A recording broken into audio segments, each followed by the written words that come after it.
Après cela, il y eut une fête des Juifs et Jésus monta à Jérusalem. Or, à Jérusalem, près de la porte des brebis, il y a une piscine qui s'appelle en hébreu Bethesda et qui a 5 portiques. Sous ces portiques étaient couchés en grand nombre des malades, des aveugles, des boiteux, des paralytiques, qui attendaient le mouvement de l'eau, car un ange descendait de temps en temps dans la piscine et agitait l'eau. Et celui qui descendait le premier après que l'eau avait été agitée était guéri, quelle que soit sa maladie. Là se trouvait un homme malade depuis 38 ans. Jésus, l'ayant vu couché et sachant qu'il était déjà malade depuis longtemps, lui dit « Veux-tu être guéri ?» Le malade lui répondit « Seigneur, je n'ai personne pour me jeter dans la piscine quand l'eau est agitée, et pendant que j'y vais, un autre descend avant moi. » « Lève-toi, lui dit Jésus, prends ton lit et marche. » Aussitôt cet homme fut guéri. Il prit son lit et marcha. C'était un jour de sabbat. Les Juifs dirent donc à celui qui avait été guéri, « C'est le sabbat, il ne t'est pas permis d'emporter ton lit. » Il leur répondit, « Celui qui m'a guéri m'a dit, prends ton lit et marche. » Ils lui demandèrent, « Qui est l'homme qui t'a dit, prends ton lit et marche ?» Mais celui qui avait été guéri ne savait pas qui c'était, car Jésus avait disparu de la foule qui était en ce lieu. Depuis, Jésus le trouva dans le temple et lui dit « Voici, tu as été guéri, ne pêche plus de peur qu'il ne t'arrive quelque chose de pire. » Cet homme s'en alla et annonça aux Juifs que c'était Jésus qui l'avait guéri. C'est pourquoi les Juifs poursuivaient Jésus, parce qu'il faisait ces choses le jour du sabbat. Mais Jésus leur répondit, « Mon Père agit jusqu'à présent, moi aussi j'agis. » À cause de cela, les Juifs cherchaient encore plus à le faire mourir, non seulement parce qu'il violait le sabbat, mais parce qu'il appelait Dieu son propre Père, se faisant lui-même égal à Dieu. Jésus reprit donc la parole et leur dit, en vérité, je vous le dis, le Fils ne peut rien faire de lui-même, il ne fait que ce qu'il voit faire au Père, et tout ce que le Père fait, le Fils aussi le fait pareillement. Car le Père aime le Fils et lui montre tout ce qu'il fait.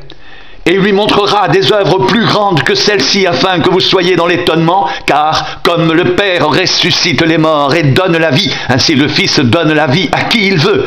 Le Père ne juge personne, mais il a remis tout jugement au Fils, afin que tous honorent le Fils comme ils honorent le Père. Celui qui n'honore pas le Fils n'honore pas le Père qui l'a envoyé. En vérité, je vous le dis, celui qui écoute ma parole et qui croit à celui qui m'a envoyé a la vie éternelle et ne vient point en jugement, mais il est passé de la mort à la vie. En vérité, je vous le dis, l'heure vient, et elle est déjà venue, où les morts entendront la voix du Fils de Dieu, et ceux qui l'auront entendu vivront. Car comme le Père a la vie en lui-même, ainsi il a donné au Fils d'avoir la vie en lui-même.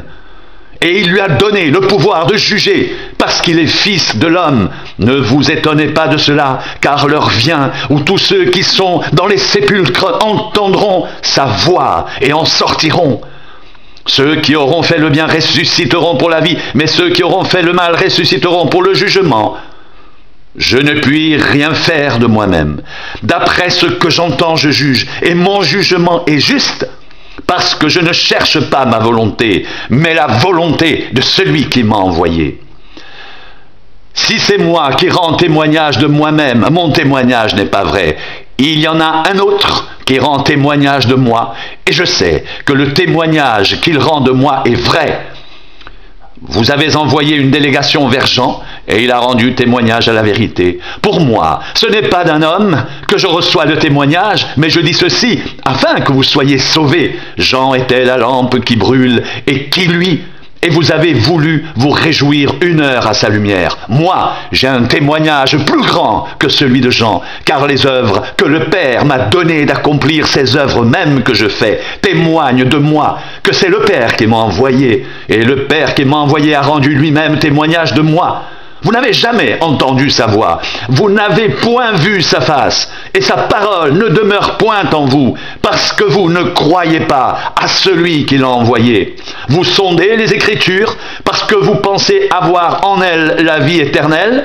Ce sont elles qui rendent témoignage de moi, et vous ne voulez pas venir à moi pour avoir la vie.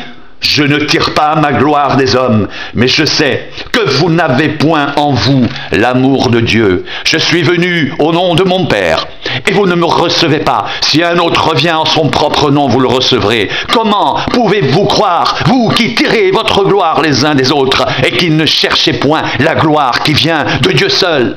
Ne pensez pas que moi, je vous accuserai devant le Père. Celui qui vous accuse, c'est Moïse, en qui vous avez mis votre espérance. Car si vous croyez Moïse, vous me croiriez aussi, parce qu'il a écrit à mon sujet. Mais si vous ne croyez pas à ses écrits, comment croirez-vous à mes paroles?